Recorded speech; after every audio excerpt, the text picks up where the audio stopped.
Hey everyone, thanks for tuning in for episode 9 of Project Mompreneur. Today's episode is all about marketing and branding as a new business owner. I'm really fortunate today to have a fellow business owner, Dr. Eve, who owns an audiology business. And I'm really also excited that she's a really good friend of mine as well. So why don't you introduce yourself and to our viewers and tell everybody a little bit more about your business. Sure. Well, as Allie mentioned, I'm Dr. Eve Leinonen. I own a private audiology practice here in Naperville.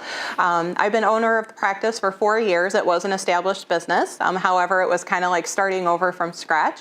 I had a lot of building to do as there wasn't a lot of marketing done. A lot of people didn't know we were there. But I got into private practice because I had a travel job prior, and with 3 kids, it was going to be quite a challenge to continue that. So I decided that being at home more and being my own boss was definitely a perk. Yeah. So tell me, what was the reason? What really was your driving force behind getting into the private practice and having your own business? Well, it's something I'd always wanted to do. It's kind of a dream I've had since I was a kid to own my own business. So at that time, I had no idea what it would be.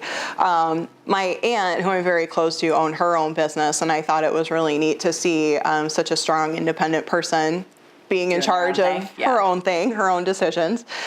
So she was definitely my inspiration. But as I mentioned, when I found out I was expecting my youngest, there was just no way that travel was going to really be a possibility anymore. It was already becoming a challenge with my older 2 school schedules and activity schedules. So I understand having 3. Yep. Yeah. So it seemed like a good time to transition into just having my own practice and being able to be a little more in charge of my schedule. And I also missed the patient experience. I would have the opportunity to go in and help other businesses and other practices with, difficult fits and maybe a little extra help as far as their marketing events, things like that. But I would get to start with the patient, but I never got to see it through. So I did miss that aspect of practicing as an audiologist as well. So how did you get into the field initially? In a very roundabout way. It was just a change of majors throughout college. I started off as majoring in special education, and I had to have a couple speech pathology courses. I thought that was more up my alley. And then once I got into speech pathology, I found it really wasn't my thing. But I also had to have some audiology courses, and I was diagnosed with a hearing loss when I was a teenager, so I was having a better understanding of why I had hearing loss. What people were experiencing also at the same time. Exactly. So I could just relate to it more, and it kind of became a little bit of a passion. And once I got into grad school and out in the field, that's really just what I want to do.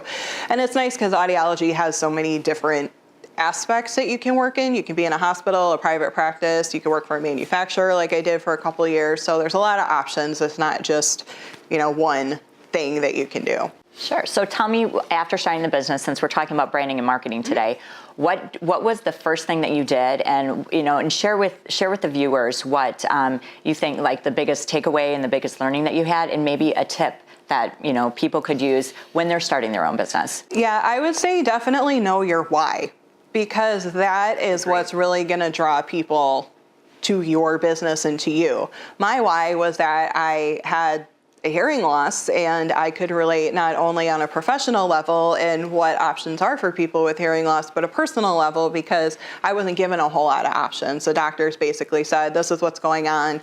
We don't think you need hearing aids yet, but it's something you're going to have to think about. And nobody really expanded on that. Everything I got was from school. That's how I learned what was going on with me, and that I actually did need hearing aids and got them in my 20s.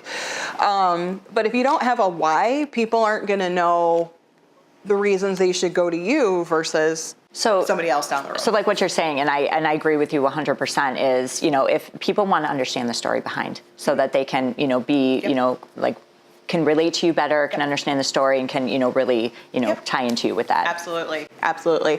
And also know your audience. Don't just blanket market to everybody. Know exactly who you're talking to. So for me, my demographic is the older population, but as hearing aids are becoming more advanced and there's a lot more they can do, like connecting to cell phones, apps, things like that, it's appealing to younger generations as well. So maybe not just the older patients, but now their children are getting into kind of that age group of, I should probably get some look into this because I'm having difficulty. And oh, how cool, they can connect to my phone and I can hear my phone calls and my music through my hearing aids. So learning that it wasn't just this, 65 plus group that I needed to focus on. And not only that, if you're sending things to younger generations, they might look at it as, well, I don't have an issue, but my aunt, my mom, my cousin, my best friend.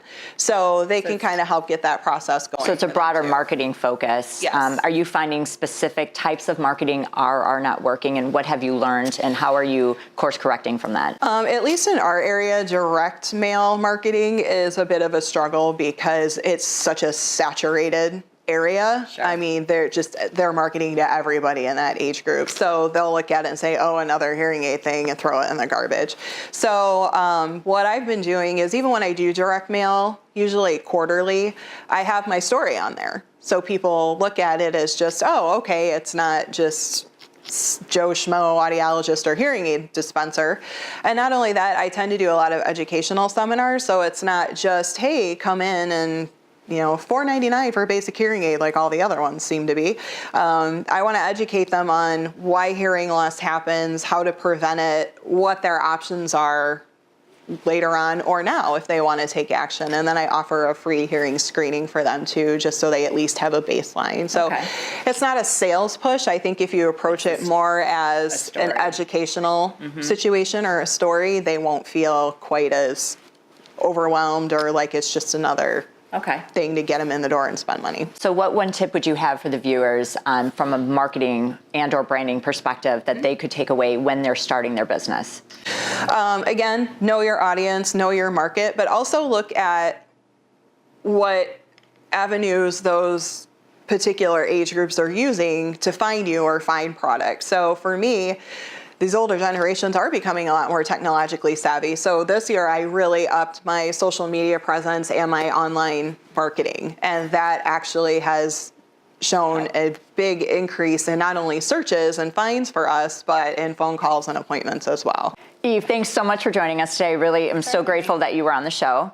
Everyone, thanks for tuning in for episode 9. If you like the content that you saw today, please like and follow us on social media and tune in for the next episode. Thanks so much.